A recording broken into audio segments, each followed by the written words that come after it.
Welcome back to Raised by Giants live discussion. Welcome everyone in the chat. Good to see you guys and any moderators or members out there and any flockers. But the name of the channel has been changed. We're going to get into that.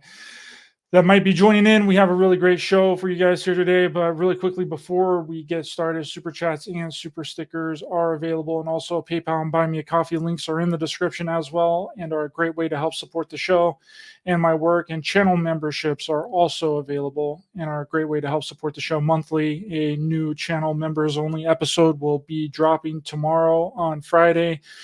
And I couldn't do this without your guys' support. Really appreciate each and every single one of you. So today's show is going to be a great discussion with returning co-host, researcher, and content creator, and really good friend and friend of the show, the Black Sheep Researcher, Paul. Welcome back to the show, my friend. It's good to see you. Hello, and hopefully it isn't just me and you in the chat. So for all the people that I can't see in the chat, hello. Hopefully more will come in.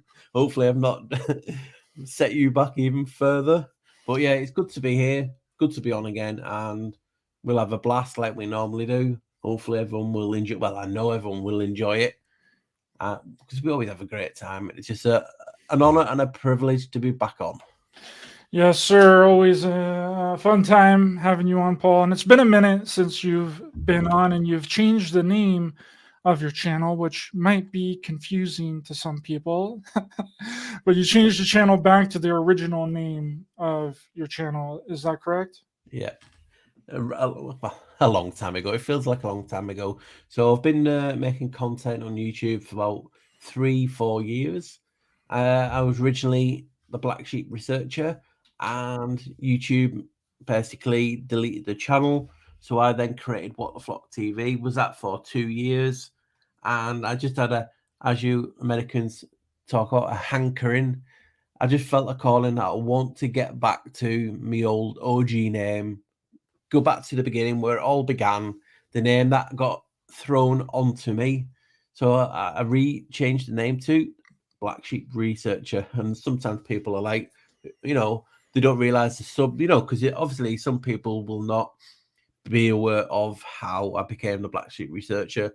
And would you see What the Flock TV on a notification? And when it goes to Black Sheep, they're probably like, well, who's the Black Sheep? I'm not a member of that. And mostly unsub and things like that. So yeah, I've just gone back to the OG, the original name, Black Sheep Researcher, that was put onto me by people in the so-called community. And it feels good to be home, gives you a bit of more lift, a bit more energy. And it just attached me, could you be thought of anything but Ryder or Raised by Giants? I'm not quite sure. So, you know what I mean? It's probably not. It would be kind of weird if I decided to just randomly change my name and I didn't have anything before that was a different name. So yeah, Raised by Midgets or something like that. Well, you also have another channel. Tell people what your other channel is. Yeah. It's the Thinking Man, because like people like you information. Yeah. So what it is a month or two ago or 3, I was being hit with a few strikes, copyright. Even though there was nothing in it, it's just YouTube doing what they're doing. So I had to create another channel just so I could carry on going. So I created the Thinking Man, and it's primarily going to be for shorter videos. There is the odd long one there, but that's gone down really well as well. And it feels, sometimes when you have a different channel, you can just sometimes do stuff that you wouldn't normally do on your own, because the pressure's off you as much. So that other channel has a few good videos, so I recommend people go and check out the Thinking Man. You've only got to go to my channel and you'll see links and different things, and really intriguing stuff on there. So hopefully I'll see people in there. I'm making a video in a minute for that channel, just some nice little short. And yeah, it was really funny the other day. You told me that someone emailed you and was like, Paul, someone's stealing your content, and it was actually your channel. I thought that was hilarious. It's mad not to sound like trying to be too sarcastic or funny, because people just sometimes don't get your your humor or text speed. Text speed doesn't. There's no emotion to it. You know what I mean? So you can't see. unless you put LOL or laughing at everything, you know what I mean? So it was just so funny. And that's not the first time people have said that. I've been told that I should research more, and they were sending my videos so I would learn a bit more on them subjects. So it's like, can you not see me in the video? These weird things happen. And you just got to have fun with it. Again, like I've always said in my videos, there's not enough humor on YouTube anymore, or in the so-called community, as I call it. Humor's gone, and we need to get that back. Yeah, As I've we've been seen that talking, when I used to have a Facebook page and I was your friend on Facebook. I would see people post links to your own show in the comments of your post, and I was like, "What?" And it makes you laugh. I mean, it's a good funny thing because it's like, yeah, do you know that this is the guy that you're commenting on, telling them to watch your own video? It's wild. it is. It's very wild. It's like, gonna have changed that much from that video. And you have a really distinctive voice too. Like I feel like I could pick your voice, which we've talked a lot. And we talk Yeah, like every day, but some people you, can understand it. yeah, you have like a really distinctive voice, and I feel like that I could pick your voice out of anyone's voice. Like that's you. He's not about any porn or anything. There are people in the chat. I'm not the plumber come to fix the washing machine. Hey, we're almost looking like twins. I just need to shave my head again. And, Yeah, you shave it. Mine is, follically challenged. mine's getting there. Mine's definitely getting there. Although it'll be gone. It'll be gone like mine. You look so weird if you shaved your beard and you had a bald Oh head. no. You look I like always say Mr. to Clean. family that should just shave it off one day, and they're like, no. So anyway, let's get into the topic at hand because I just recently, I was telling you before we started the show that I watched your most recent video on Atlantis like 3 times. Well, I didn't watch all of it. I listened to a majority of it because I was doing other things. And me and you had been talking back and forth while you were making this video. And it was really interesting because it seems like that, and you commented on it in your video, that when people talk about Atlantis, they always seem to refer to Plato. Like Plato is like the only person in a lot of people's eyes that ever talked about Atlantis. Yeah. And you talk about in your video that there were other people that also talked about Atlantis before Plato. So let's jump into that really quickly. No, it's crazy. I mean, we had another person who I watch as a friend of the channel, Rob, who has a channel called Esoteric Nights of Malta. He did a video, strangely enough, this week, and he was showing you different people, different faiths, different cultures talking about Atlantis. And I didn't want to say too much about, because obviously I've been making this for about 2-3 weeks because I've not been too well, and I'm like, because I get excited. I like to share people what I've thought, but sometimes like if you share this now, people might not watch. So it just got me thinking: why is Plato so rammed down our throats in regard to Atlantis? I mean, you type in Atlantis, anyone on the search engine, you'd be hard pressed not to get anything without Plato's name. I mean, they control the search engines after all, and depending, even anyone, the so-called neutral search engines, they're owned by them, so they're controlling the information.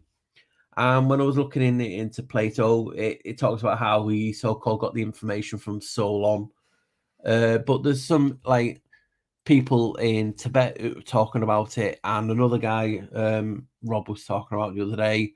I think of his name off behind there. I had a actual screenshot of the name. These people and things were talking about basically what we're on about Atlantis, and it's like one of them is Dionysus.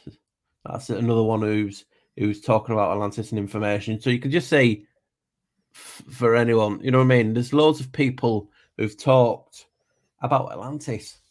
So, and this is just how I think, and I'm assuming everyone thinks the same as me. Is why is the so-called internet focused on Plato to give you the information?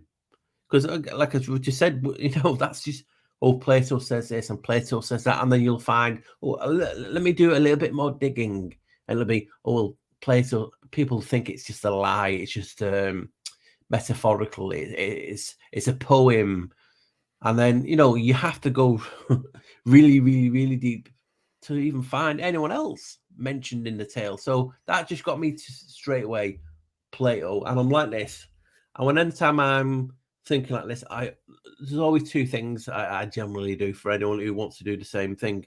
I check the etymology of the name, and sometimes that stands out, or I anagram, because remember the words are spells, and it sounds daft, but I anagram Plato, and it came up with a plot.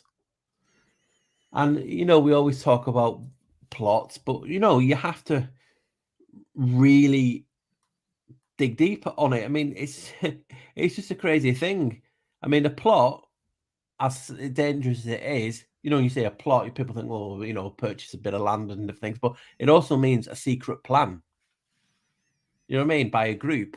So it's like an agenda pushed forward. So if his name is Plato, first of all, was he actually real? How do you know if someone's actually real if they're back in this time? You don't. It's like when I've always mentioned on your show, Pythagoras, or Pythagoras, as he's called. He never wrote one book. Yeah, he's the father of this, the father of that, and he's the so-called first so-called master mason and all this. And it's like, the guy didn't write one book. So how is it that you're hearing about him? Should he not be disappeared in time? People, so was this person put there as a roadblock to control information? And if you look at the name that they've chosen, I mean, you've talked about it in videos in regards to any topic. Look at some of the names that they use in some of the articles. Some of these, it's an agenda. So the guy's name is a plot. It's a secret plan. So what are they trying to hide? Are they, like I said, are they trying to stop people looking into it? Are they trying to control the narrative by saying, oh, well, Atlantis was this, it was this size? But, don't take too much attention because I'm really lying. You know what I mean? So that, to me, blew my mind straight away when I'm looking at Plato and it means a secret plan. You know what I mean? Well, did Plato ever say that he actually visited this place that he's calling Atlantis, No. or did he get this? He got this information from Yeah, other it's people Chinese that told him. whispers. Yeah, because it was generations and generations. I mean, you're talking hundreds of thousands of years before he was even born. So he's so-called portraying this story in writing, that he's heard it from him and he's heard it from him, and you know what I mean? So it's Second never, and third hand knowledge, just like yeah, all these like UFO anything. whistleblowers. Yeah. Yeah, like a whistleblower. That has no first-hand knowledge. They're just carrying down past stories that they heard other people talk about. That's really interesting. Yeah. What about the other people that talked about Atlantis or wrote about Atlantis? Did they also, were those also stories, or Well, were they ever did they visit this place? no one's ever written a first-hand account, as far as I know.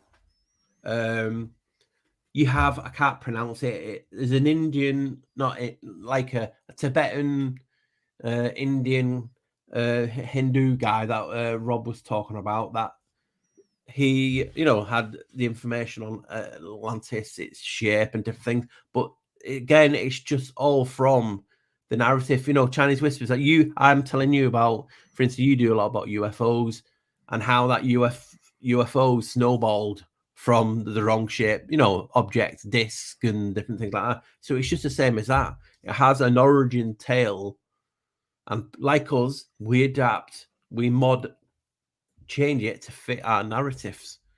So there's no so-called, I mean, you even have people, the Aztecs so-called, coming from, let me get the direction first, the east. They came from a mythical island called Aztlan, and people automatically think, yep, that's Atlantis. So that was in the east, in the Atlantic. And Plato, in his writings, it's never like directly, he says it basically was in the west, the far west. So you have these both basically pointing to each other. You know, that culture saying it's over there, and this culture saying it's over there. And that's the intriguing thing. Is it somewhere in the middle? Like I said, an old wives' tale. I said an old. Is it to tell people, you know, if you get too big for your boots, even Atlantis? Because I got taught about Atlantis in school, even it's so-called not supposed to be real.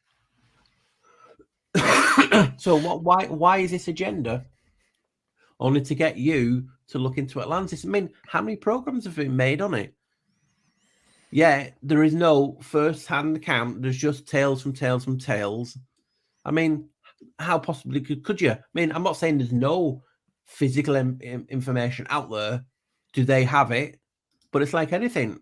How do you verify anything if you cannot hold it, not hear it, not feel it? So that is what basically got me intrigued. And I was always like, why Plato? And then you go, duh, like his name means a plot. You know, so that is why he was picked, so-called by. I mean, you had all the Greek, like Herodotus and all them people, and Plato was picked. It's like, why has no one really talked about it? And then they say, people will then say, well, Atlantis is not real. It's just a fable, a poem, a story. You know what I mean? It's like, really? Well, also too, I think Plato, like that whole thing was like around 347 BC or 348 BC or something like that. And if these people are telling him stories, we don't know if that was, and let's just say that it was a real place for a second, then we don't know how far in the past that place actually existed. If these are just stories that these people are telling Plato, then we don't have a time frame or anything of when this existed. So it could have been people generally accept 9,000-10,000 years ago, but that nothing is set in stone. You know what I mean? It's always. I mean, I always talked about Atlantis and then obviously Mu, you know, Lemuria and different things like that. That's tied into the Roman religion as well, Lemuria. So you have it, no really set time, just an advanced race, disappeared in one day and one night. It's so-called 200-300 miles wide. You know what I mean? And it's like people will pick an agenda to suit them. It's like people believe it's the Eye of Atlantis in the North Africa. But Atlantis, according to Plato, was 200 or 300 miles wide. That's not 200, 300 miles wide. So do you ignore it? You know, again, we can't just pick and choose any information that we want. You've got to mention everything and leave it for people to. The Teotihuacan, yeah, that's where the so-called came from, Aslan, and settled there. That's where the gods settled after being chucked out of it's AZT, but it can be pronounced Atlan, ATL, which means water. And that's where they settled, and that was an island as well. But you've got tales of Atlantis in Bimini, not far from Bermuda Way, kind of being. You've got it. Some people talk about it being in Panama. Some people talk about it being in Santorini. You got the people who believe it's in the Atlantic. You got people that believe it's now this Eye of Sahara. Again, you have so many locations for a place that we don't even know if it ever existed. How? How can you tell? And people will then throw information down at you when you challenge their theory. And it's just internet links. It's just other people telling you Chinese whispers. Squirrel Sniper says Atlantis fought alongside the Troys, so they weren't as old as the Shills. Hancock and Billy Carson push the agenda. Yeah. Well, you always get about, people didn't agree that Troy existed, and they found it, didn't they, in the early 20th century? A German archaeologist found Troy. You know what I mean? So that gets people, and listen, I want things to be truth because I'm intrigued about everything. I love all these topics. It's really exciting. And to me, I mean, there could be other civilizations out there. I mean, like I mentioned in the video, I made a video about 4 years ago on it, and I can't remember its name. But I'll check while I'm doing this. But there was a huge, basically, continent found under Europe. Continent found under Europe. I just forgot its name. Great Adria, it was called. And that was the size of Greenland, and it broke off from North Africa, they say, and it's buried under southern Europe. So they're talking about a lost continent hidden under Europe. How would you hide something under? Again, that's the intriguing thing. What were we actually living in? You know, so that goes back to all these narratives. And it's crazy. What is bloody going on? Do you know what I mean? And that gets him. That's why I had to put a little bit of an old video of something in the water, because when you're talking about Atlantis, we see it as underwater submersibles. You see them like mermaid. You know, there's so many articles on it like that way. You know, it just blows you away. Do you know what I mean? And everyone has an opinion on it. Squirrel Sniper says, was Plato describing the eye of the Sahara? Well, he talks about it concentric rings. You know what I mean? And that does fit the eye of Sahara. But it's not the same size. I'm not saying it's not. Let me just Google how big the eye of Sahara is. I think it's the eye, so it stretches 50 kilometers, 30 miles in diameter. Whereas it's not that big. It's supposed to be 200-300 miles in diameter. So, you know, was it even bigger? Who knows? Is it the eye of Sahara? Possibly be.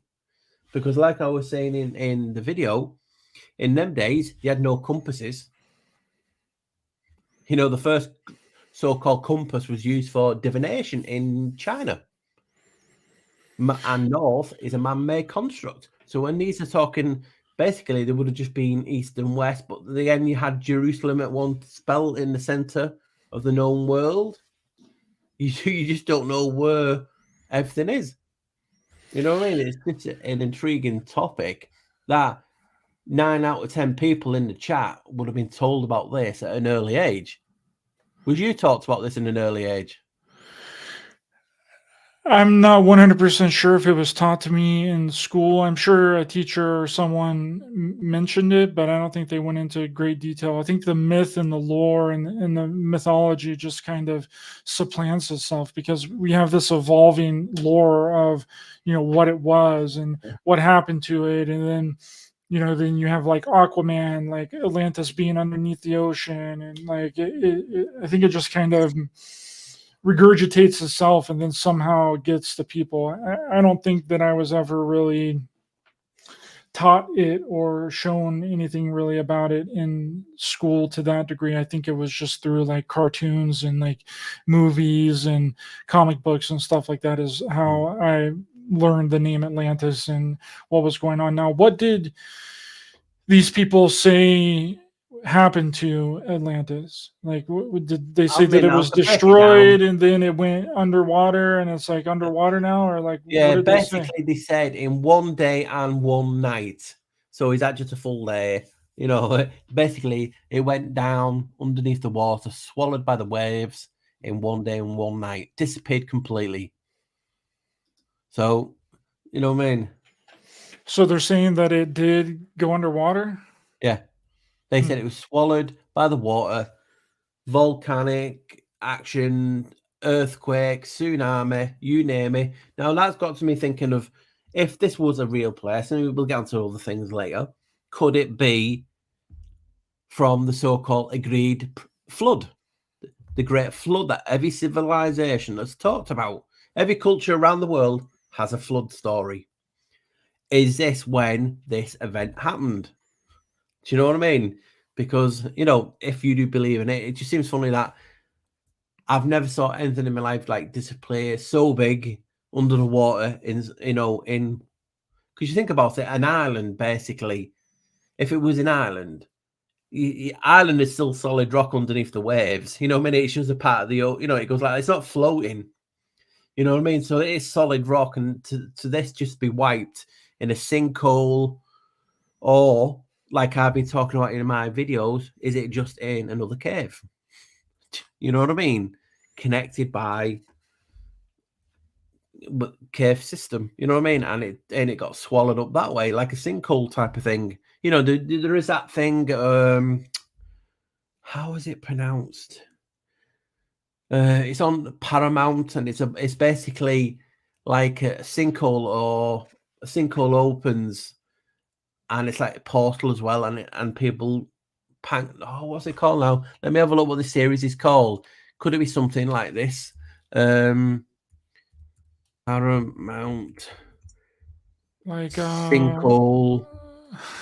What do they call the ones that are in like the desert or whatever? Quicksand.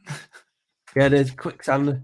La Brea is the Paramount series, and this is basically a huge sinkhole opens up in Los Angeles. So if anyone's got not Netflix, Paramount, it is on there. It's made in Australia type of thing, and it's called La Brea, which is something to do with the tar pits or something. That's the area it pulls up, and basically people fall down into basically, like a Hollow Earth type thing, or Dinosaur Land, you know what I mean? And some of the things goes vice versa. So that's an intriguing thing as well, because it ties into what I've been talking into now. But so the Atlantis disappeared in one day and one night.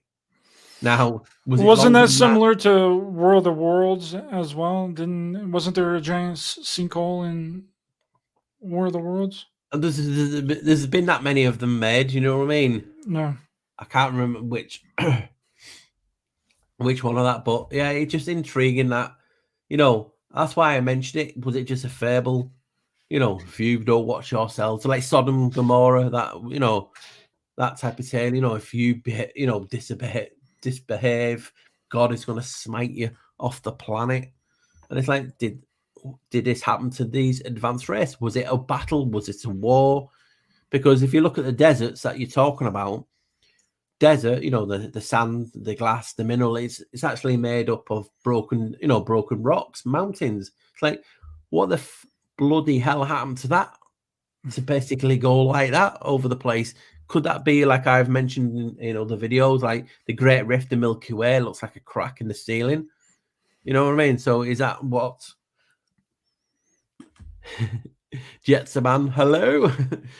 So yeah, this is all things is open to me. I don't get triggered, or I just love debating and talking. Not really debating, because I don't really like debating, but I just love talking to people, like we're around a fire, or we're out having a meal, and someone says something, and you just talking between friends. You know what I mean? So what evidence do we have that proves the existence of this Atlantis place? Nothing. Yeah. I mean, you will have other channels, and people have already told me that other channels showed artifacts, in Florida and different things for Atlantis. But what my point is about things like that, and that's really cool, because it's showing you an advanced civilization, or a civilization culture was there. But does these goods have made in Atlantis on them?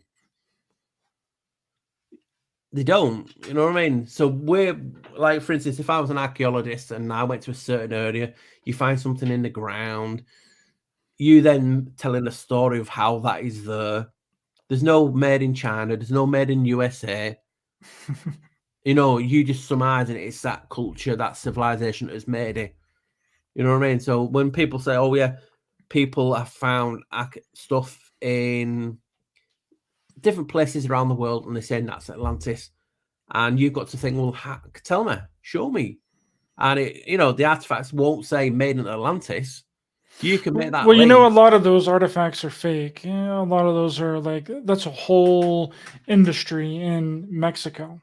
Like they'll literally sell fake artifacts, to people, and people think that they're real, and they make them really, really good, really, really well, like out of heavy material, out of like rocks. They'll put like inscriptions and engravings on them to make them look otherworldly and look super advanced. I mean, that's a huge industry. Yeah. They do that all the time, and they'll even put this stuff on it to make it like glow. They'll be like, "Oh yeah, purchase this artifact for $1,800, and it also glows. If you turn the lights off, it'll glow." Well, all they've done is I'm it's not fake. like saying these channels are wrong. I'm just saying, how do you, when I talk about my evidence, I always say, please don't take it as fact, because I'm just basing a formula on looking at something, how we perceive something. You know what I mean? So you don't get any artifacts in the ground saying made in, for instance, you find an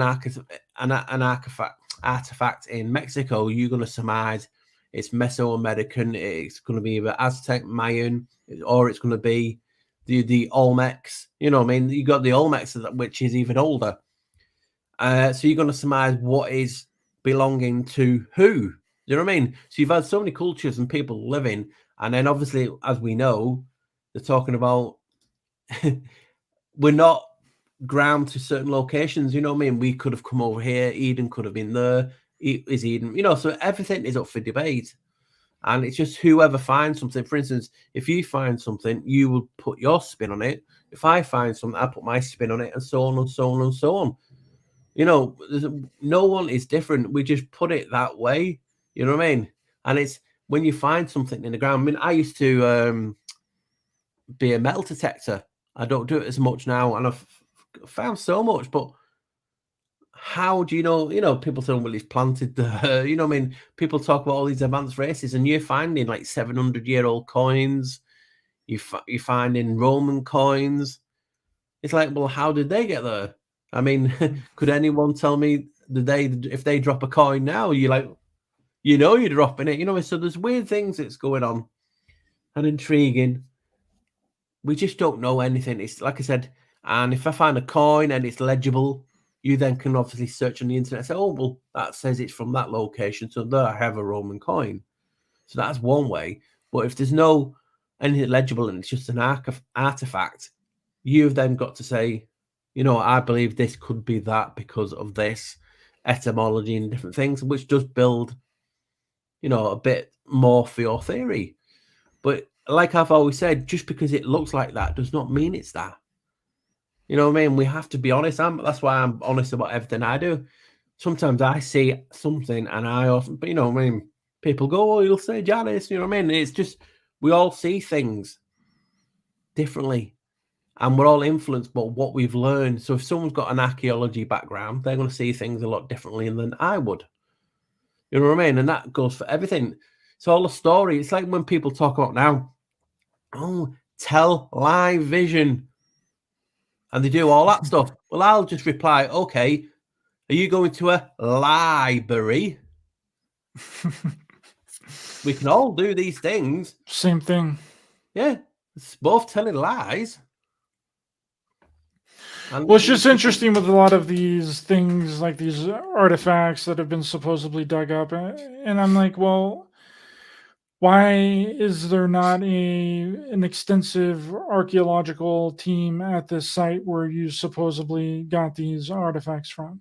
Like, why has there not been anybody that's come and excavated the site where these ancient extraterrestrial or whatever artifacts are from? They would be all over that. So the only explanation for that is that they're not real, that they're fake, that they're creations, and they're trying to make money. Like I've always said to you, is you can say 9 out of 10 things are fake. And that always leaves that one that's legit. You know what I mean? And you can also talk about places like science don't want you to find out. But sometimes, what are we overthinking things? Sometimes I automatically have to do this. If they're saying it doesn't exist and it's not this real thing, and we automatically don't, we in the community go, oh, they're lying about it. Why they're lying? It must be real. We can't use that as an excuse to legitimize something. I say it all the time. You saw me say it. So just because they so-called, and we all say they do all this stuff, they're all this so-called stuff, that does not mean it's real. If you are and evil and want to control the narrative. It's even like Sun Tzu talks about it. You're putting false things into the narrative. You're controlling it. So if you say to someone, you know what, I want these people to believe this is real. What can we do? We'll leak stuff and then we'll disprove it and say it's not real. Poof! You straight away got people jumping on it. It must be real, guys. Why are they trying to hide it? Now they're trying to tell lies about it. You know what I mean? So that's the narrative that can be played out for everything. And Well, just because we're having an opinion. Yeah, they work both sides of it. Yeah, They do both both sides. And we're not like disbanding anything or saying negative about anyone or channel content who make things like this. We just basing our information off what we see. So when I see something, it's based off the knowledge I've learned. And when people are going out finding these ancient structures and different things, because I have a friend who's an archaeologist in Mexico, and they send me pictures of statues with 3 or 4 heads, and they're saying we know what this is. So you know what I mean? It's a crazy world we live in, where the narrative is controlled, but it's controlled to such extent. It's like weird. We can't trust anything, and then we trust something so outrageous because we think they don't want you to, you know. So there's no harm, and that's why I treat everything as information. That way, I don't get triggered about when people says, "Hey, well, this is not real." You know what I mean? And control the narrative. I mean, now we have people posting AI pictures and saying they're true, which is ruining genuine people who are researching out there.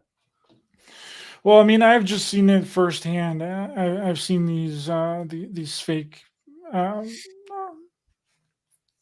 statues and these fake, you know, that supposedly were dug. I mean, you see them at conferences all the time, like these UFO conferences. They'll bring in like a suitcase full of fake artifacts and tell people that they're from extraterrestrial craft, and they'll sell them for hundreds and hundreds of dollars. People are posting that saying it's real. I mean, I said to people, there's an easy thing you can do: reverse image search it. But also, all these images have the same color, hue, and they're all AI generated. I mean, you're getting it so good now. You can do AI stuff on your phone, and it's, you know, it's just making it even harder to show anything. Now think about it. Now they could do Photoshop in the Second World War and even earlier, probably. So, you know, what is real anymore? It's very hard. Or they can use paper mache and then use dug up ancient Peruvians and put all their body parts all together and call them an extraterrestrial. Because we want it to be so real, don't we? We don't want to be alone in this place. And, you know, we want things to be, you know, I'm a huge sci-fi geek. Always have been, always will be. And you've been brought up on so-called space and flying saucers, and you know it's why you do what you do. I've saw 2 UFOs. You know what I mean? But what I'm saying is, we want something so much to be true, and that's like what we was talking about behind closed scenes. It's like that the supernatural type of series, the Tulpa, you know, where they put a sigil on and whatever you're thinking about gets created. And that's why I was talking about it in my videos about in this realm. So they plant information like, could Plato be real? I mean, could Pythagoras be real? You know what I mean? He was supposed to have been like an Olympic level boxer that died because he walked on a bean field. You know what I mean? So, or he got burnt alive. You know what I mean? There's so many different tales. It's just a crazy world. We just don't know anything. You know, and people get invested so much into something that it has to be real. They want it to be real, and they're creating their own truth and their own reality around them. Yeah, I'm trying to find this Instagram page that posts all and sells all these fake artifacts. But so that was just, that wowed me about, if anyone's not watched it, you know what I mean? Danny Wilson Archive, good information that he's giving again in chat. But yeah, you know what I mean? that's what we have to do. We just have to look at it. Do you know what I mean? It's like when you go and find something, you know, how do you perceive to what it is? You know what I mean? It It's just makes stuff it like really, this, like this kind of stuff, yeah. and I things mean, there like is stuff on like hieroglyphs that do look like certain things, but and stuff like this. It's all fake. It's all fake stuff. But that's just a couple of examples. There's really extreme ones where, like this too. Can't really see that one, but it's when just people ask, it's just to yeah, confirm I people's don't know if preconceived Atlantis notions existed or of not. what. You know what I mean? Ryder doesn't. None of us do. You know, it's just a personal opinion. Was it the you know, people have it, you know, was it the whole realm itself? I mean, like I said to many a time, I've gone up inside a class at 12 and said we live underground. Could we be at Atlantis? You've heard me talk about this for many, many years. You know what I mean? And so obviously with the tale, I just broken down the name, you know, Atlantis, and it means somewhere by the water. So, you know, or in the water, and it just blows you away in ATL. You know, people are saying it was named after Atlas, the first king. Again, it's putting ideas in your head. It was Atlas the first king of Atlantis. I can't say. You know, the only thing we can say is the information that has come available to us in our lifetime. But how many times you see things change before your eyes? Sometimes, you know what I mean. Think about it. Where we get more information from is the internet, and that could be manipulated like Wikipedia on a daily basis. So if you control the narrative, you're controlling the information. Yeah, what is Atlas? It's really interesting when you bring up Atlas, because an Atlas is what people used to use to navigate and get around, right? That's what an Atlas Well, is, right? yeah. This is like the compass and sect, and oh, I forgot this name now. The astrolabe, I think it's called, something like that. Where they do the stars. The Vikings did it with the crystal, but Atlas, obviously, people associate with the realm that we live in. People think he's holding up the world. He's not. He's not holding the world up. He's holding the heavens up on his shoulders. And he was one of the titans, and they were afraid of him, obviously. Some say he's the son of Poseidon, and you know, other gods who can become that name. But it was just intriguing that you have a god there, and he's holding the heavens up. We have the Atlas Mountains, as you know, in North Africa. So again, that's that connecting. But then you do have the Mid-Atlantic Ridge. You have the Atlantic Sea named after him. So if the Atlantic Sea is named after the Sea of Atlas, does that mean he's holding the heavens, the waters up? You know, is it, you know, is he underground, or, you know, or is he what I was theorizing? Again, I'm not saying it's this. I'm just saying, could he be the Mid-Atlantic Ridge, which some of the mountains go up to like 15 to 20,000 feet? And, you know, because when you see a huge big mountain, they used to associate it with a god, like Olympus or a cave and so on. So that's why I just looked at it that way. And in the 2000, was it year 2000 or just after, they did an expedition called the Lost City, where they went to the Mid-Atlantic Ridge and found some weird ass hydrothermal chimneys, some of them reaching up to 200 feet tall. Now, could the Atlantis, could they just be evolved for gases to come out with? So are they underneath? You know, if you were at an advanced race, you would use thermal energy like they do in, is it Norway, Iceland, or something like that? They use it for general heating people's houses over there. Could it be that type of system? And one of the pictures that I use in the image looks very man-made, you know what I mean? So, but it didn't give a size on the whole, and that's why I was just theorizing it. Could there be, you know, hatches for submersibles to come out with, you know, a bit like Abyss, you know, you see an abyss and the submersible people come out of them. Could it be some of that? I mean, you got the film like The Abyss. You've got people talking about the island of Thule. You have Agartha. You have Shambhala. All these mythical places that you have to get to by going through a cave, a portal. Squirrel Sniper. That's really interesting because you mentioned in your video too, Paul, the Hopi ant people. Yeah. And that's really interesting how, because the legend and the mythology of the Hopi ant people are these this race of beings that live underground and would come up and grab people when there was like a big devastation or something that was going to happen so that they could be saved. I'm pretty sure that's the There's so many story, different correct? tales, about these people that what I saw. I mean, it could be more times, but it said that they came out of the ground up to twice, 3 times and saved the tribe. And they also showed them how to, what's that technical word? Agriculture and the water for agriculture, you know, the different types of method, drainage and stuff. And they showed them the stars.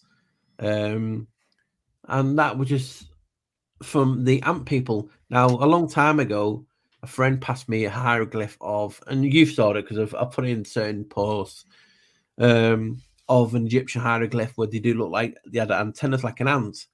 And when I was talking about this video, the Atlantis, I was talking about if Atlantis is real or not, could it be like anything? Is it within us, you know, as above, so below, or as above, so within?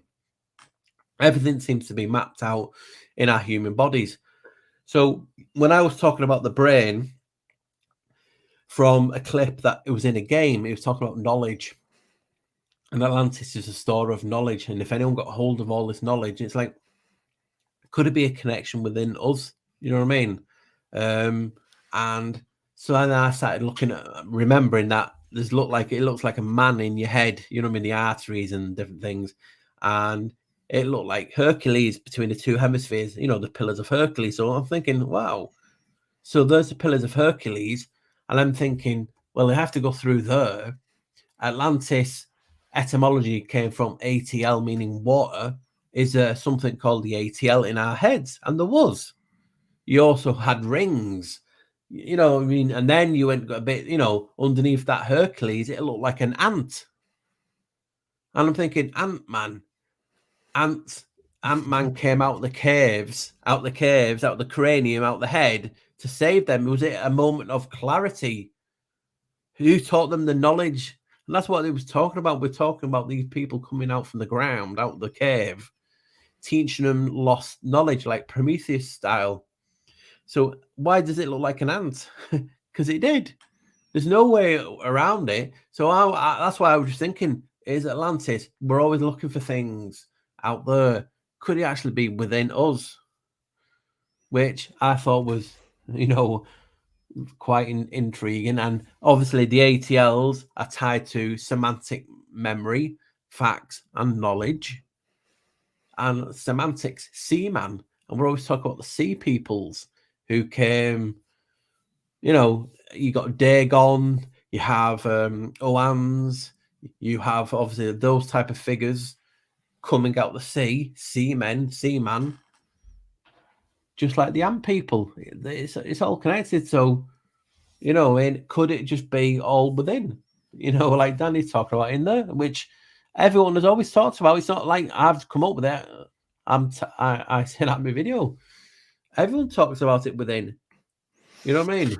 Talk more about the rings and how many rings are inside of your head, inside of your. That got me to thinking. Right, I've talked about that, and I know people would ask.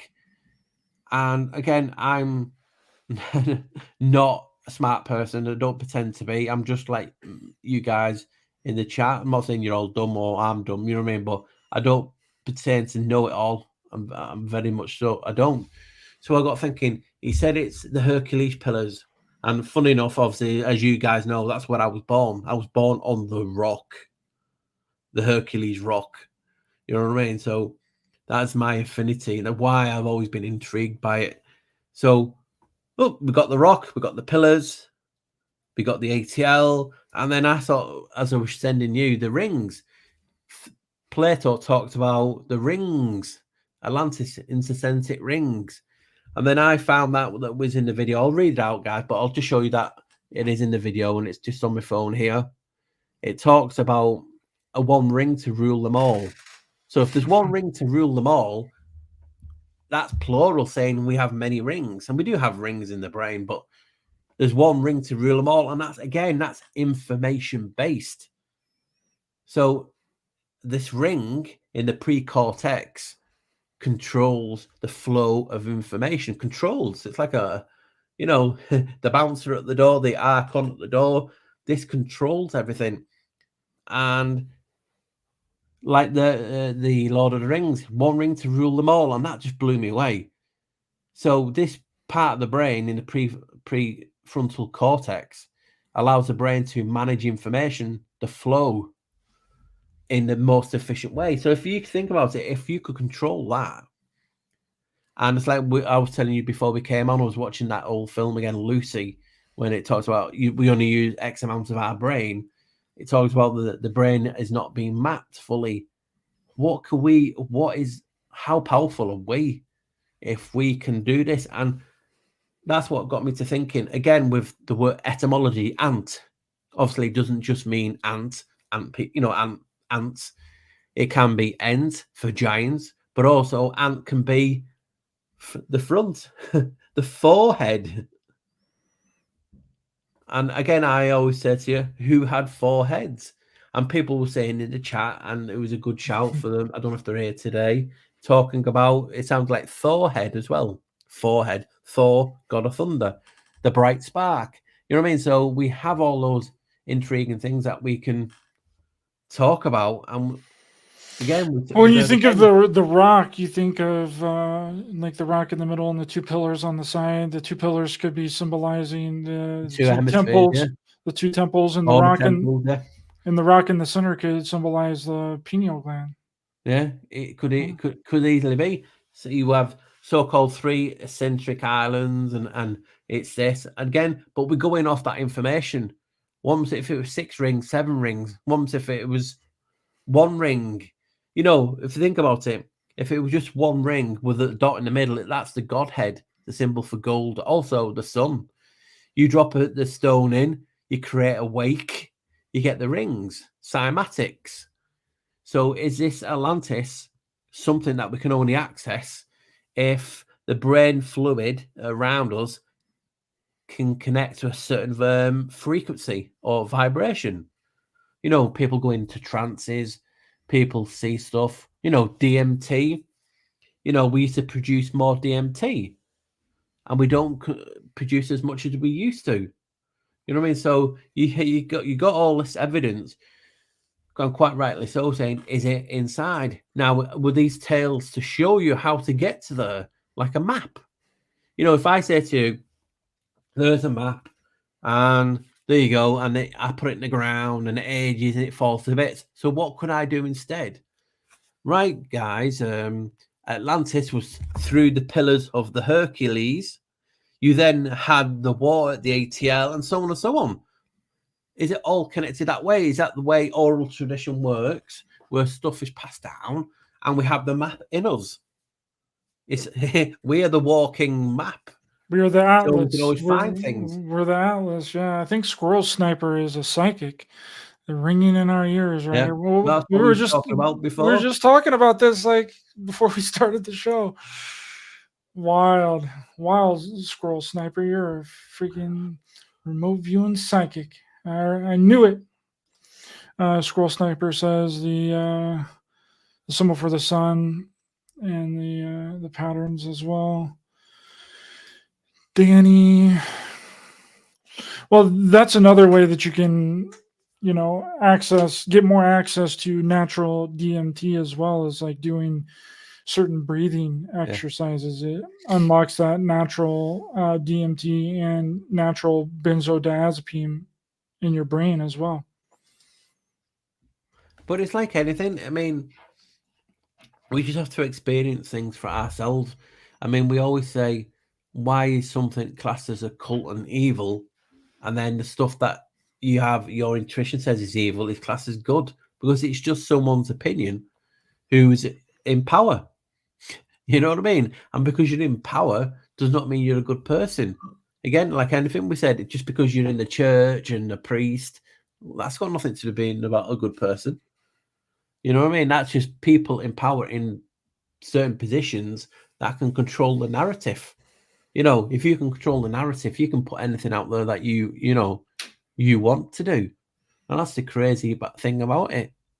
You know, and when you get a platform like this, you're just putting ideas out there, and people to this day still don't get what I do. It's like, for instance, I'm talked about Atlantis. I'll go and research Atlantis, and I'll just put my take on what I've seen and found, and put it into a video. Does not mean I'm believing in it. It's just where the information has taken me. And I don't like making a video saying, well, this channel, so you know what I mean? Because what's the point of me making a video for myself if I'm just going to say, right, that's accepted theory, and there we go. You know what I mean? It's like I'll mention these different theories, and then I'll just come up with something else. But my theories are ever changing, and they will change because the information changes on a daily basis. For instance, I was doing that video, I've finished it now, and then I watched that film Lucy today, and it's talking about the brain capacity, the power. You know, we're told we're only using X amount of our brain, and I'm talking about Atlantis being within. So if they can control your brain power, whether it's electrical pulses, signals, because electrical pulses would create cymatic vibration and energy. You know what I mean? We've talked about this so much. So if parts of the brain only light up and open up when certain frequencies hit them, what can you do? Yeah. You know what I mean? Danny's talking about Maru. I've looked into Maru, and I've showed you the link with the 666. And it's not, you know, people have talked about being a magnetic island. And I said, again, in that video, what happens if it is you within? You know, you are the walking Maru. You know what I mean? The island or the vessel. You know what I mean? So everything should be up for debate, and it should be talked about, and never should anything be accepted. That's what I go crazy when someone says, and they don't mean it like this, but you know, some people do. It's like, well, I have a theory. No, you're wrong. I have a big, huge channels tell me I'm wrong because angels tell them so. I mean, what are you supposed to do? Okay, I'll deactivate my video channel. I'll say goodbye because your ego wants to be right. You know, have you noticed people only attack people who are open-minded because they don't want you to be open-minded? You know, they want you to have a set narrative. You know, oh, the world's going to end in this day. Okay, let me see if you're still making videos about that day. Will you come on and say you got it wrong? You know, it's just a crazy world that we live in where people on YouTube are classed as historians. You know what I mean? Well, that's what I asked David Dubine last time he was on. I was just kind of, joking with him. But, he has this whole thing by like, if, things aren't changed by 2030, then it's going to be, a big devastation, and I was like, well, what happens what happens if 2030 comes around and nothing has happened? Then his whole channel is Adapt 2030, and I love David Dubine. He's great. He's I saw a great guy. On... But I was like, well, what happens, David, if something happens and we get to the year 2030 and everything's the exact same way? Nothing's bad, nothing's wrong. It's just the same. He was like, well, I just shut down my channel then. Be like, oh, I got it wrong. And I was like, well, I was that's very. I read the other day at Ryder on some channel. I don't know how it came across on Twitter, because I'm not friends with these channel. I'm a friend with someone else, so that's why I must have saw it. And someone said, Agenda 2030, thank you. You heard it here. You heard it here first. And someone who must have replied, dude, that's about 30 years old. Everyone knows about that. You know what I mean? It's like this person was trying to take credit for Agenda 2030 and telling people, I'm like, Canel, I'm a hermit and I even already know that. You know what I mean? It's like people just want to have the little belly buttons tickled and said, you know what I mean? I never get social media and how things work, and it's like this topic, Atlantis. Everyone's will have a tale or story about it, and we could all be right, we could all be wrong. It could be a real place, it could be the whole place, it could be mythical, it could be within, it could be underground in another chamber. The beauty of it is, and also the sadness of it is, we're here to research for all this information. That's why we call it researching, because we're looking for something we've lost. People talk about, you know, us forgetting everything. You know, was that the flood? Was like concussion, you know, the CSF fluid, basically, when you bang your head, that is one of the precursors of a concussion. It's that water is trying to protect your brain. Is that what the Great Flood was? Was the Great Flood actually flooding and cleaning out the hard drive? You know, making you start from scratch again. You know what I mean? Yeah, I mean, it makes sense that it would be us, that is with us. We're the map, we're the Maru, where the Atlantis is within us, and the rings that you've discovered inside of the brain, inside of the skull. Yeah, and one ring to rule them all. It's like, what is going on? Why is all this thing, you know?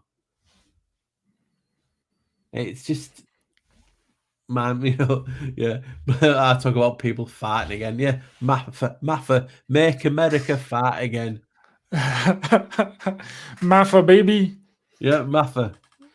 And the ring of fire the other end. But yeah, it's crazy because we always get told these stories, don't we? Again, like, you know, you heavily research UFOs, and that's why I put that last bit into the video, because you know, I thought that was a homage to me, Paul, but I wasn't too sure. well, you know, when I made it a long time ago, and I know you like UFOs, but that just gets me. You know, if in the 13th century and 12th century, things were coming out of the water. You know, what was it? You know, this just things intrigue me. Is it all made up, or was it people saying what they were seeing? Is the narrative been controlled? You know, and there's no way of saying, because obviously, like you've just said, things get changed. You know what I mean? So again, I'm a person, and I can't remember if you have, but I've saw a UFO, and my reaction is, it's not you know, a little green man, grey man in it.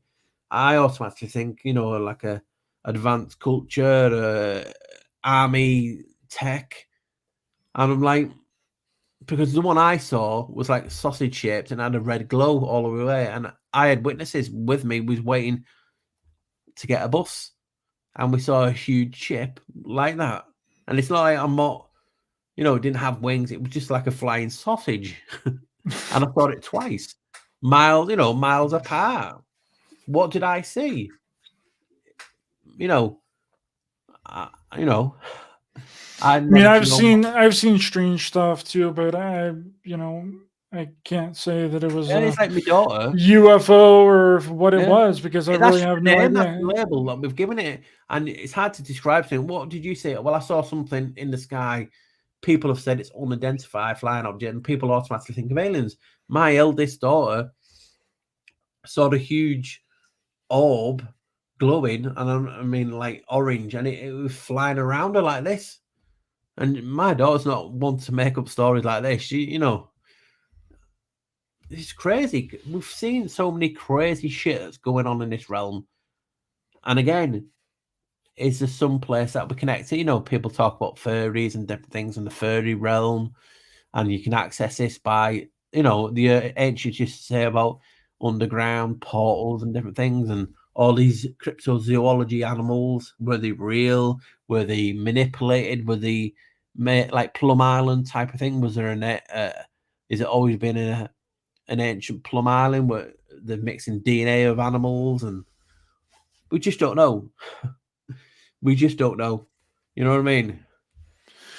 Yeah, it is really interesting, all the different theories. I mean, the I've spoken about the fairy lore several times, and how that was all really came from these two girls. This Cotton Ganelli, I believe, is the Cotton Ganelli fairies.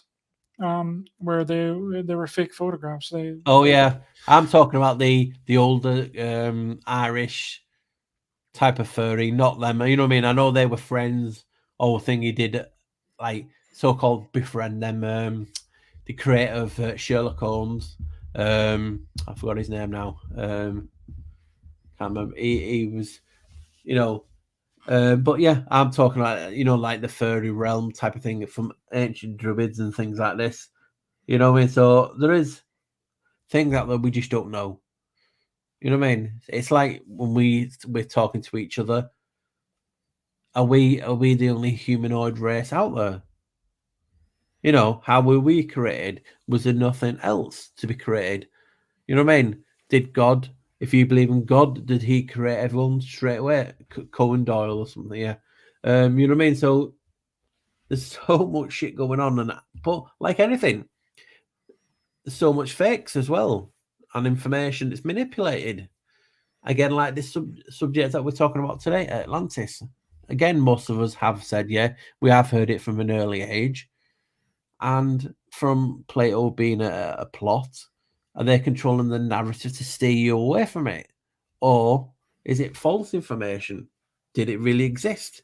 Again, I've showed you, talking about this, a great continent hidden under most of Europe, Southern Europe.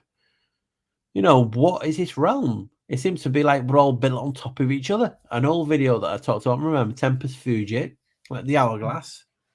It's like layer after layer after layer, and that's basically like an older version of what I've talked about now, and being caves. You know what I mean? It's just so trippy what is out there.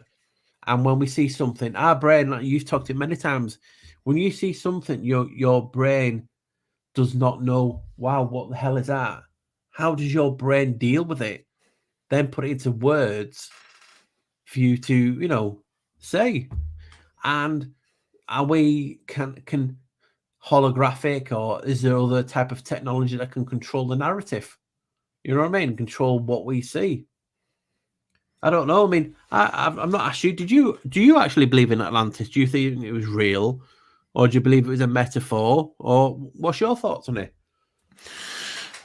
Well, I think it's kind of like with everything else. It takes on a lore and a thought and an egregore of its own. So something gets put out, something gets referenced, and then it's taken as real, regardless if it's real or not. And then other people believe in it, and then it becomes its own egregoric type of reality. And the belief and the energy and the thought form that's put into it is what creates it. So at this point, I don't really think that it matters if it was real or not real, It is real because now, yeah. yeah, And that's what we've talked about for so long behind the closed doors. I mean, you mentioned that. I was talking about the tulpa before, and that was based, and not so-called based on a Tibetan, you know what I mean? They say it is and it's not. But yeah, if you think about it, that's basically like living in an echo chamber. You know, think about it. How many times have you thought something and it's happened? So you were doing this, and what if we had so much more power and potential to use this aspect that we're talking about, that you're talking about? You create something, it becomes real, and then forms its own life. It's living. You know what I mean? So if we are creating beast after evil through group manipulation of this process, that is why that's why they want you to live in a realm of, like we've talked about, turd sinkhole. If you're swimming in turds, you're only going to be thinking of turds or something shitty else. You know what I mean? You're not going to be thinking of roses. And that's why we need each other to get out, start thinking of something good. I mean, how many times have us had a good day? You've had a really good day. You know, you're like, yes, I love social media. And I mean, seconds, you're getting trolled and negativity like you've never seen in your life. And you're like, shit, I want to leave. And it's like, come out of nowhere. It's like the simulation, whatever you want to call it, around us, the chamber, wants you to be, and pushing down, like, you know, is that one of the reasons for 5G? I call them cursing towers. because I believe it's not what people believe. I believe it's just to get a negative frequency out there to control the narrative, to control your thought process. Don't get you, like we're talking about now.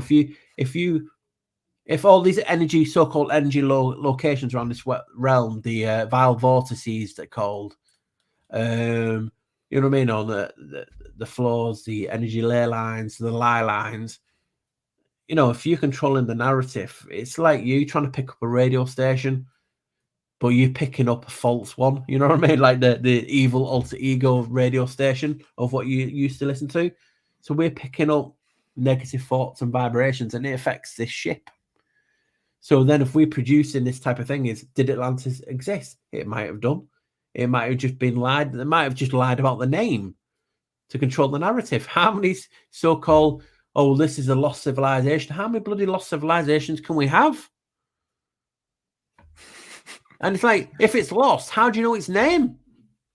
Yeah, that's right. This is a lost civilization called, wait up. I've just found the artifact made in Atlantis. Yay. Made in, it's like, how do we know that's its name? Because people were thinking about these things a lot longer than we've been here, or have they? So that's just one of the things that we have to talk about and acknowledge in our videos. Break down the word extraterrestrial. Do the etymology of extraterrestrial, because this is really interesting. I've been trying to tell people about the etymology of extraterrestrial and what it actually means. It's just my own doing, you know what I mean? But I'll keep it simple. Basically, a lot of people have been talking about extraterrestrials being one, green grey men. That is what we're all told. Then you will have people in communities talking about, could it be extra terra? Because terra means land. Could these be a civilization from more land? And again, we always think of it, if it's more land, does it have to be outwards? Could it not be within? So within. So basically, I broke it down into various words, and it's basically talking about land covered in certain rings. Again, sounding like Atlantis, hidden, covered in a dome. I'm like, wow. So all these words, we break down. You know what I mean? It's just amazing that, remember, a word is a spell. That's why they call it spelling. It's a spell. So if you had a spell, remember the good old favorite, abracadabra, open sesame, open the door. Well, if I change it, what would happen? Again, that ties into my old video of like the vowel to L shift. So spells were changed. Change your spells, you're changing the go that you were talking about, or what I was talking about, the tub, the magic, the echo chamber. Remember, anytime a frequency or a key, like a music key of a frequency, hits the medium, it creates a sigil, cymatics. And cymatic symbols have power. And these symbols, or like what we call, you see a McDonald's, that is the logo. Logos, the word. So all these things are recognizable from a spell. So when you break down a word and someone says it doesn't mean that, tell them, kiss your ass. It is how you want to break it down, and how it matters to you. You're the spellcaster. That's why they want everyone to be able to speak English. Because when you're cursing someone, they are then able to understand that curse. And again, religions and cultures have talked about races coming from mythical islands. You had the Irish, the Tuatha De Danann. They came on ships. You then got Mahai Brazil. You then got other mythical islands around this realm. So are these islands just disappearing at will, or is there something to it? And like spellings, like Babel, the Tower of Babel, that controls the narrative. I mean, how many times you saw Tower of Babel and it's a circle? Well, if it was in Babylon, it wouldn't have been that. It would have been a ziggurat. So even the narrative is controlled. Did it even exist? They say it doesn't, and they showed you images of it. But again, what do we know? So that's why I always say to people, check the word of the spellings, the etymology, and break it down for yourself.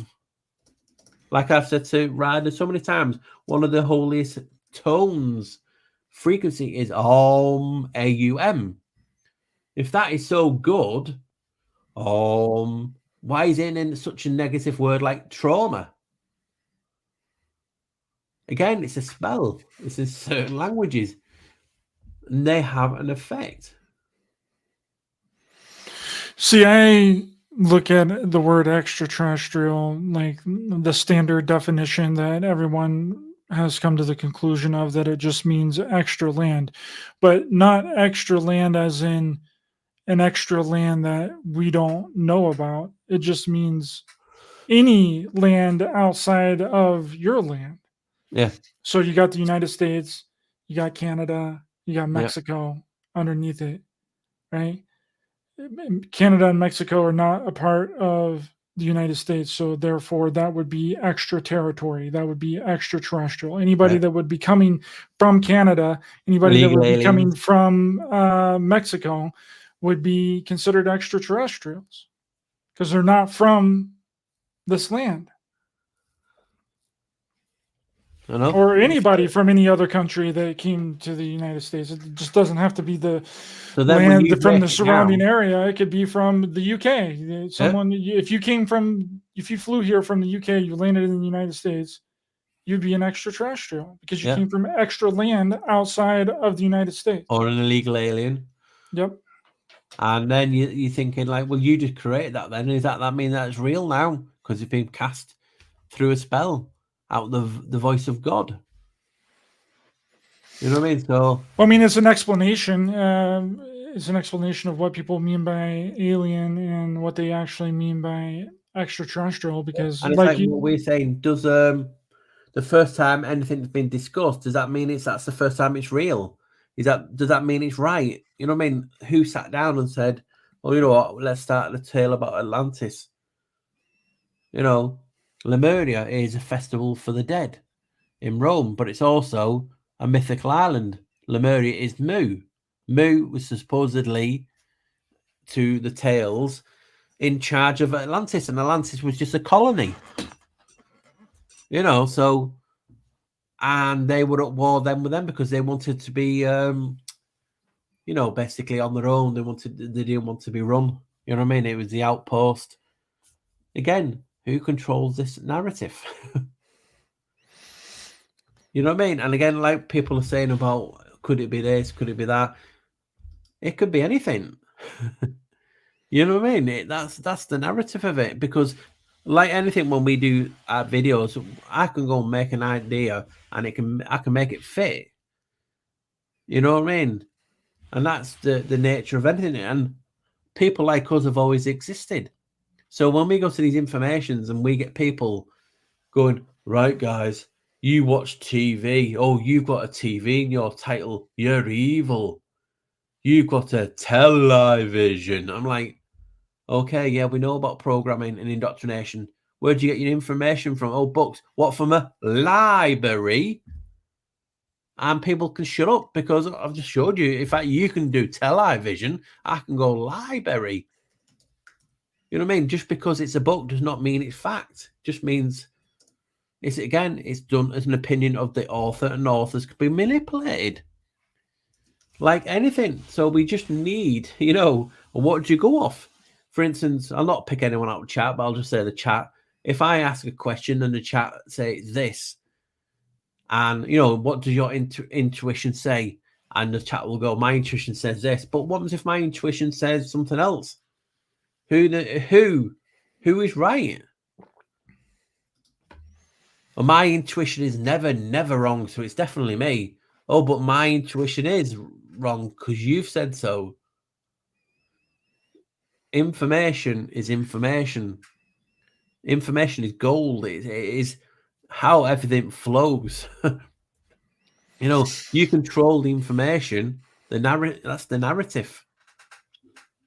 You know what I mean? So, like, Noble's Truth talking about, anything can be hijacked and controlled. You know what I mean? Well, I think that it became that way when labels, we've talked about labels and the names of things before on past shows. I think when people started putting labels on things and naming things is when this whole thing started to become something, because then you can categorize into certain compartments with names and labels, like, oh, this falls under this category, that falls under that category. You know, well, it's when we go about anything. I mean, just look at that. We have the Windows, what we use on most computers. Anagram of that is mortis, and it means death to the silly people. We can find things hidden in a lot of things, but people always use them, and people are fighting over it. Like, and I've done it many times. Let me just, can I get, and I'll write it down for people so they can see.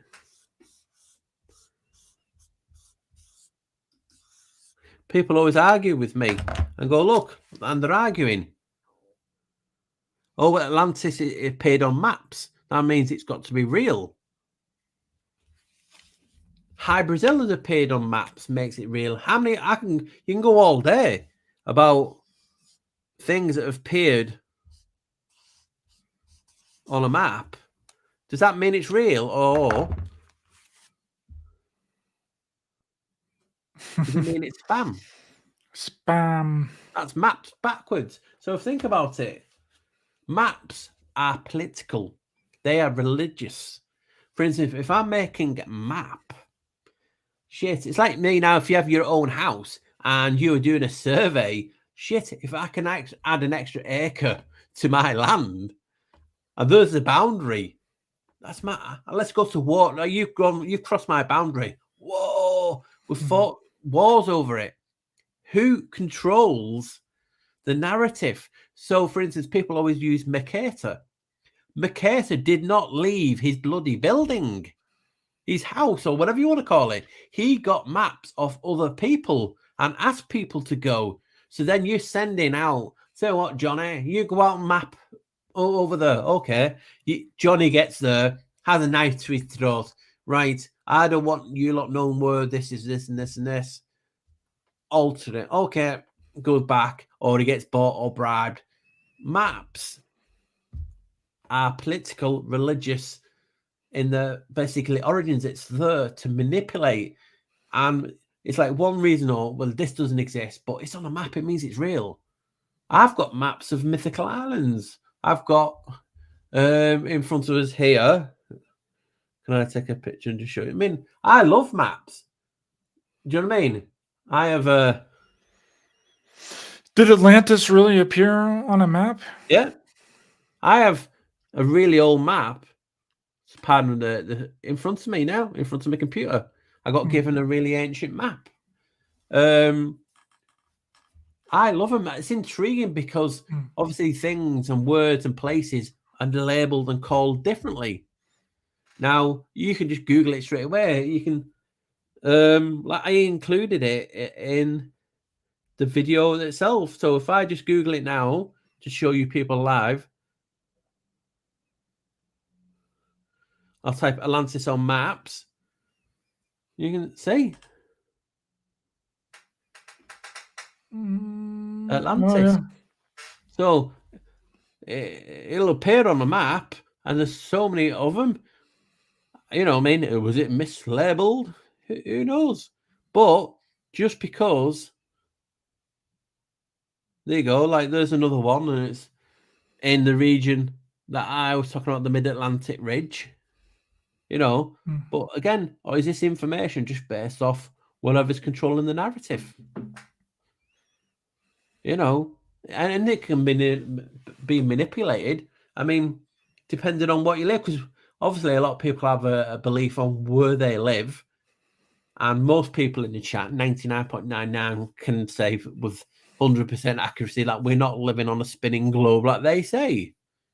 Now you can believe on anything else that your form that you want it, but you can just go to Flight Radar or an app and watch the flight paths I do it all the time. It's so cool because you'll see, you know, you can follow the paths of the planes going anywhere. And it's like, why is that plane going so far out? You know what I mean? Because obviously the map is not what we're all pretending it to be. So I always recommend to people get flight radar, and you can follow. You just click on a plane, and this one is going from Frankfurt to Toronto, and there's its arch. Why is it doing that? Well, if the cost of fuel is so expensive, isn't it the quickest way from A to B, a straight line? Flights do that all the time, Yeah. though, Paul. Well, They go yeah, to but different locations. They take the long way around. Like there was this one flight that whenever I was trying to go back to my hometown, that they wanted to take me all the way to Florida. They wanted to yeah, fly me from Colorado to Florida and then into Ohio. I was like, you're going past Ohio to get to Florida. You're yeah. taking me all the way to the opposite end of the United States to take me I know. back. But what we're saying is always right. For some things, like for instance, I've watched many times. You can see the bottom there, South America. Now, if you were going from there to there, you would just fly across. These flights are going into Europe and then back down again. If, like I said, I'm just saying from their point of view, if cost of fuel is so much, why do that? You fly A to B, the quickest route possible. You would not fly thousands of miles. You know, there's so many talks on people going from Japan and going to certain islands, and they were stopping off in Canada. It was like so many weird stuff. And I know people talk about this so and all, but it just things don't add up. You know what I mean? So that's what I'm trying to get at with the map. Do you know what I mean? Bob John says flip that. He says flip that one that says Atlantis, the map of Atlantis. Yeah. Upside down. And You'll that's what see I'm that saying. it's I'm just South talking America. about how, I don't like saying it because people get triggered, but you know, like for instance, like Columbus was going to find like China and different places, and they end up in South America and the Caribbean and all that. It's like, you know, these people had maps to get where they're going. You know, ocean travel. I mean, I watched a program once, and it's still not changed history, but basically they found the copper from North America, you know, Minnesota way, Canada way, on the border, copper from out of their mines in the Mediterranean in sunken vessels, like Mycenaean. So you're talking thousands of years, you know, and they've done it chemically. So why is these things not changed? Do you know what I mean? It's Well, another thing that you mentioned in your work, Paul, in your latest video was that there was like a mineral or something that was said to have been really popular in a rocculum. Rockulum. What was a Rockulum? What's funny is that a Rocklum, for instance, no, I didn't mention an Edda case, but I just like wanted to do it so differently, you know what I mean, on my own perspective. But yeah, Plato talked about, and other people have talked about how Atlantis had a special mineral that they used, and he called it a Rockulum, but a Rockulum doesn't exist according to science in the form that they say it is. They think it was copper that we were just mentioning. You know what I mean? Like a bronze or a rich form of copper. And that was in the name. You know what I mean? Atlantis, you were saying Atlantis, water and copper. You know what I mean? So was Atlantis a rich site for copper? And that's what the Rocculum or Oraculum is. So that's just thing. Again, another link that, you know, intrigued me. Like was that copper link, and obviously the other link was ATL, and that matched certain things that the Berber tribe who live, or I know they're nomadic, but they're from, you know, Red Mercury is, what is Red Mercury from? Cinnabar, one form of Cinnabar. If people want to know red mercury, the mineral or the crystal cinnabar is another name for red mercury, and they use them in a lot of the paintings in the Renaissance. You know, Jesus is mostly in red, isn't he? And some religious figures are always in red, some are in blue. But yeah, cinnabar and red mercury, because they talk about red mercury. Some people believe it doesn't exist. Some people are fake videos showing it. So we're none the wiser. It's an intriguing substance. Like anything, did this oraculum exist? Is it something that's not on our periodic table, or is it just copper? You know, so these are things that we get to in these videos. Again, I'll say I know zip. I know nothing, and there's only so much you can fit in your video because there's some, you know, people. What did you put that in? It's like it took me long enough to make that. You know, and you always want to make it in your own unique way, and I just broke it down from etymology wise.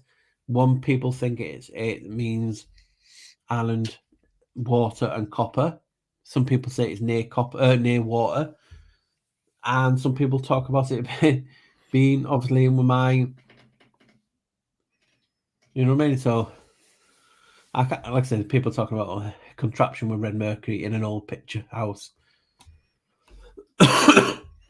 Yeah, the maybe where all the red mercury come from. Yeah. They do. Cinnabar, I know when I was looking at an old video, I swear, I'm not saying it's all coming from there, but Las Vegas and Nevada is another big place for it getting mined. It's not far from the Strip as well.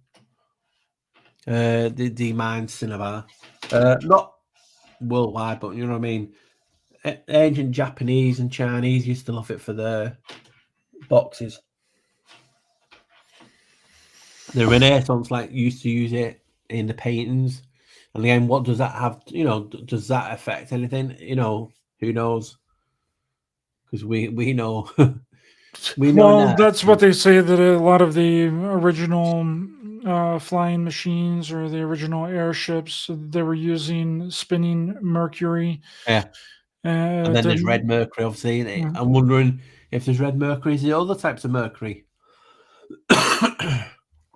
Supposedly there's green mercury and there's red. There you mercury. go. I didn't know that. Yeah. I knew about red and the other one, but I didn't know the green one. Yeah, that's supposedly what the Sonoro Aero Club was using as a fuel additive to let their ships lift up off of the ground in the mid 1800s. Was a And great again, like I said, mercury. I'm no capable of saying is this right or wrong. You know what I mean? You know, until you find an actual machine that works. I'm a little bit better. Just JP's asking, I'm feeling better. I've just got a slight cough now. It goes and disappears, but when you're talking for a long period, you know, your voice breaks. Well, it's worth it.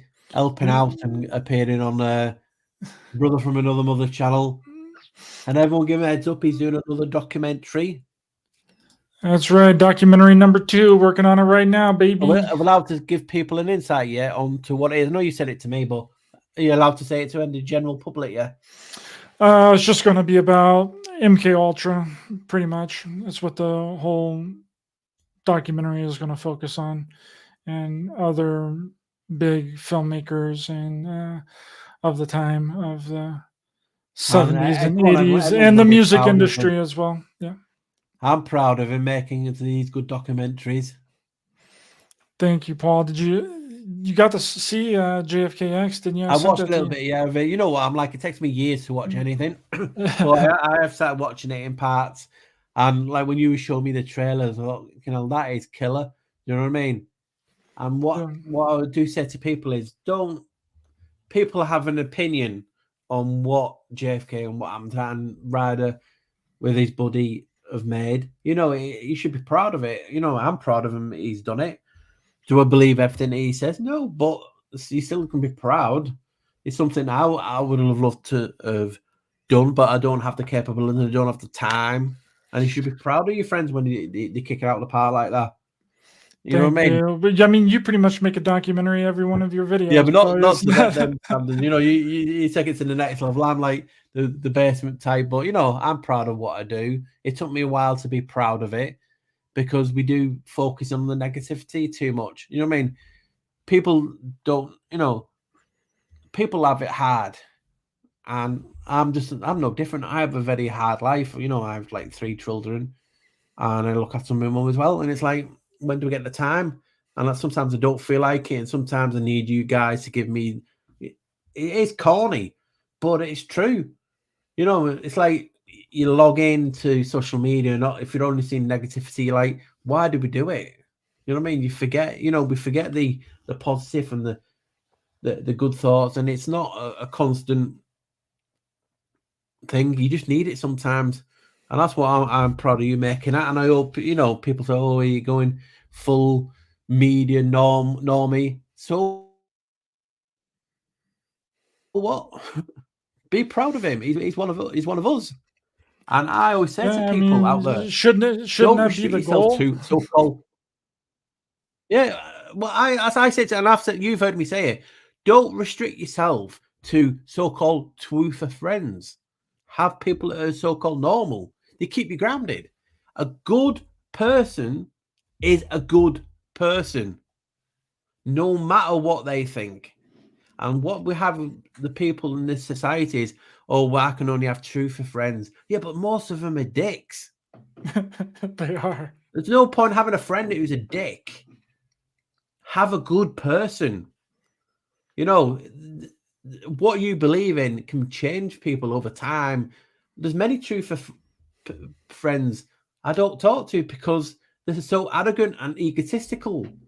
But I have normal friends and they're always asking me questions. I mean, I had like I said, when I go to the gym, there's a queue of people. I can't get anything done because people are asking me, what's your idea on this? And they're going away thinking, oh, you know, that's a you know, a good thought, Paul. You know what I mean? Because I said to these people, like, and then the topic we talk about today, we call it classed as a conspiracy because they don't want you to have an open opinion. And I get more respected, and I'm not talking for people who we see, you know, in the chat and different things, but I get more respected by people who don't watch my stuff, who just talk to me. Yep. And it's crazy. People I just want truther friends. How many friends do you fall out with on a constant basis? Because the ego gets involved. Find good people. Good people. That's it. Just good people. Good people is good people. You know what I mean? And that's what's wrong with the world. And like I said, Ryder should be well proud of what he's done. You know, I'm proud of what he's achieved and will do achieve. And if he goes far, you best not forget me. I'm not going to forget you, brother. Like the like stalking. Hey, come on, give me an heads up. You know what I mean? So good people having good laughs, learning good shit, and you know that's what we miss. You know what I mean? And there's not enough of it. I absolutely 100% agree, my friend. Yep, David M. Truthers love to attack others, and they only like to attack people that are also a part of that same community, too. Doesn't make It's any like sense. when you make a video, you've made a video, I've made a video, and people have not watched the video, they've just heard you. I've had people message in droves, oh, well, you lost me on when you said globe. I'm like, you know what I mean? It's like, oh, you mentioned space. Yeah. And it's like, we are supposed to be the enlightened people. You mean you're having a laugh? You know what I mean? Here's David Dubine in the chat right now, brother. I just mentioned you earlier. He says, check out Jomon. They emerged out of Japan after the Younger Dryas, apparently from the lineage of dragons back through Atlantis. And they always talk about dragons living in caves, don't they? Just like giants, they all stem from caves. That's where they hoard the gold and so on and so on. They always have a cave where they, you know, they nest of sorts. You know what I mean? So it's intriguing, isn't it? When we talk about dragons, and it's like the old. Can I get it in time? I mentioned it once or twice. The I'll get it now while we're talking. But Well, yeah, have you seen that Mud Fossil University? He's found a lot of things that look like dragons that are really interesting. it's like when we show people that. Let me, can I turn it around the other way? There we go.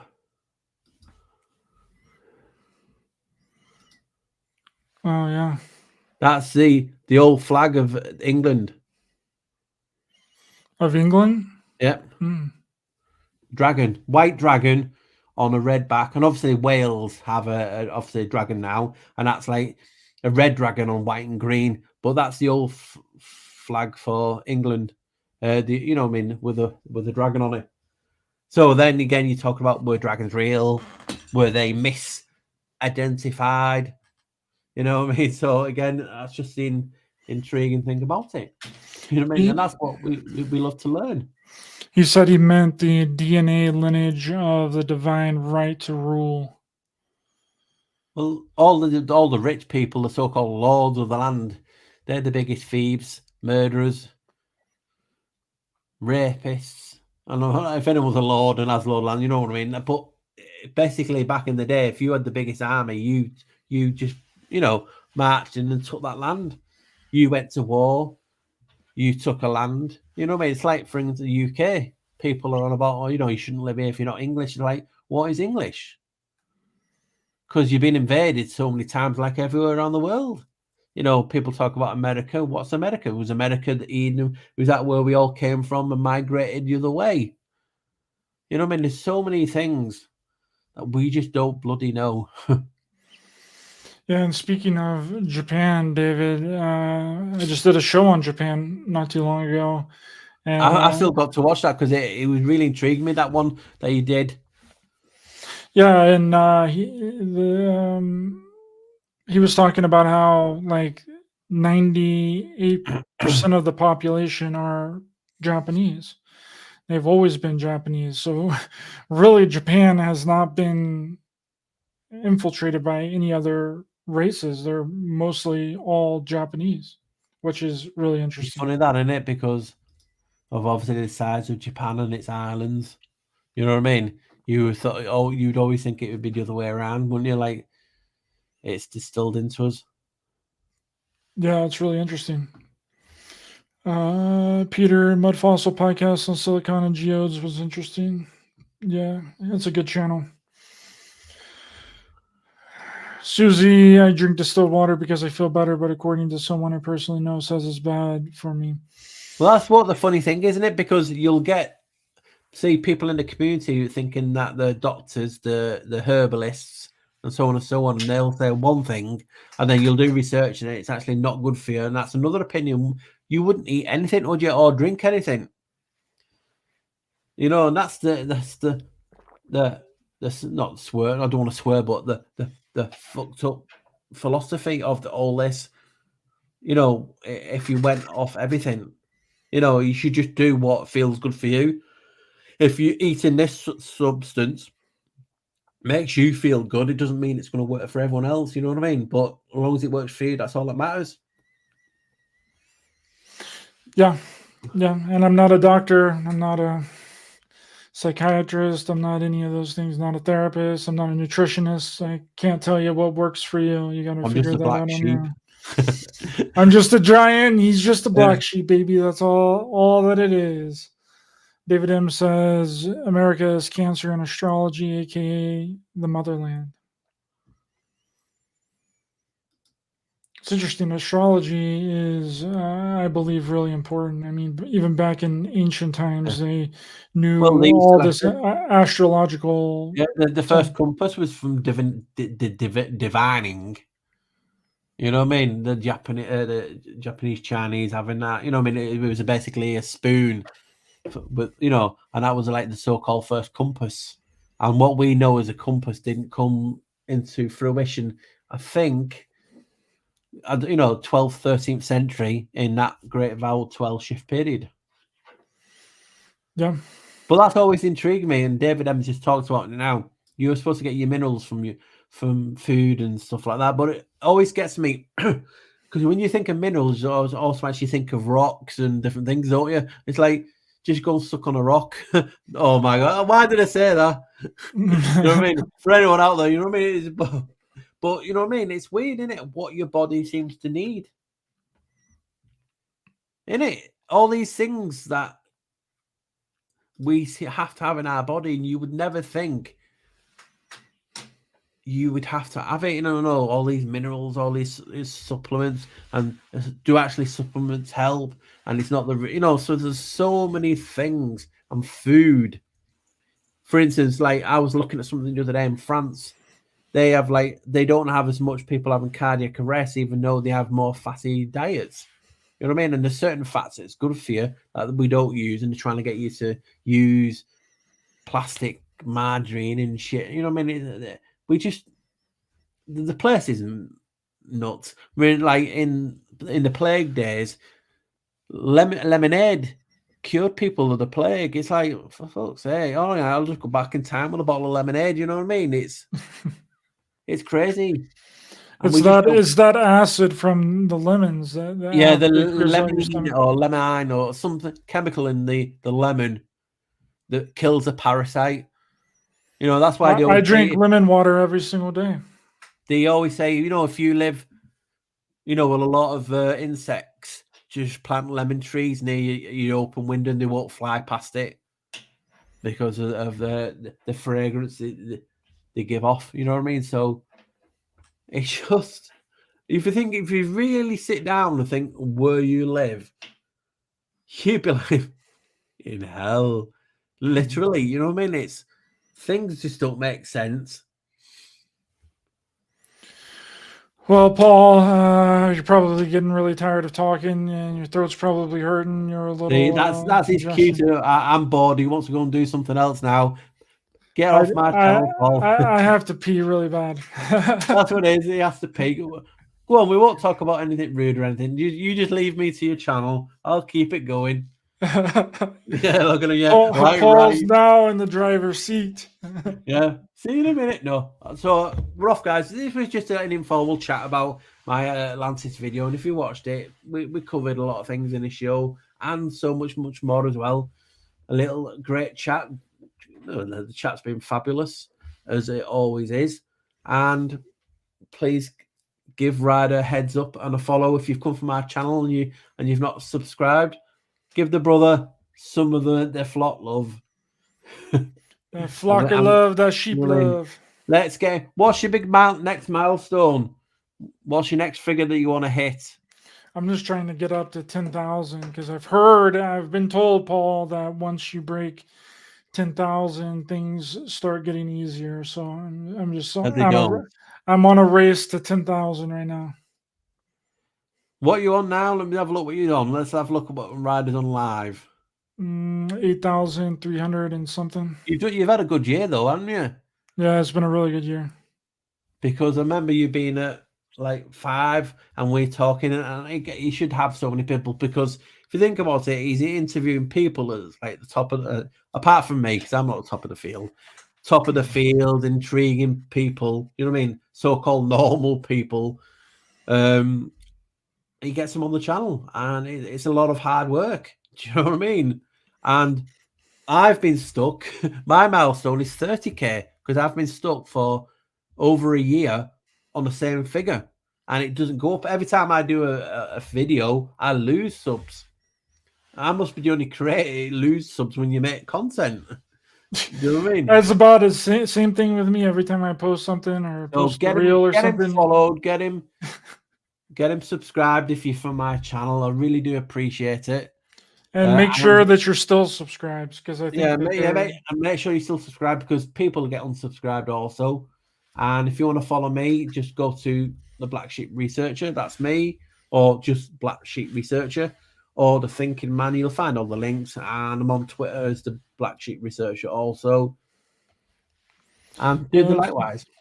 That's right. No bull can't go against the public waves and expect smooth sailing. No, I never expected the smooth sailing, but it feels good whenever things go smooth. Sometimes you want it to be okay sometimes, but it's just a milestone, and some people do get ego out of it. And listen, we won't lie. when you see a video do well, you feel proud because, wow, it's done well.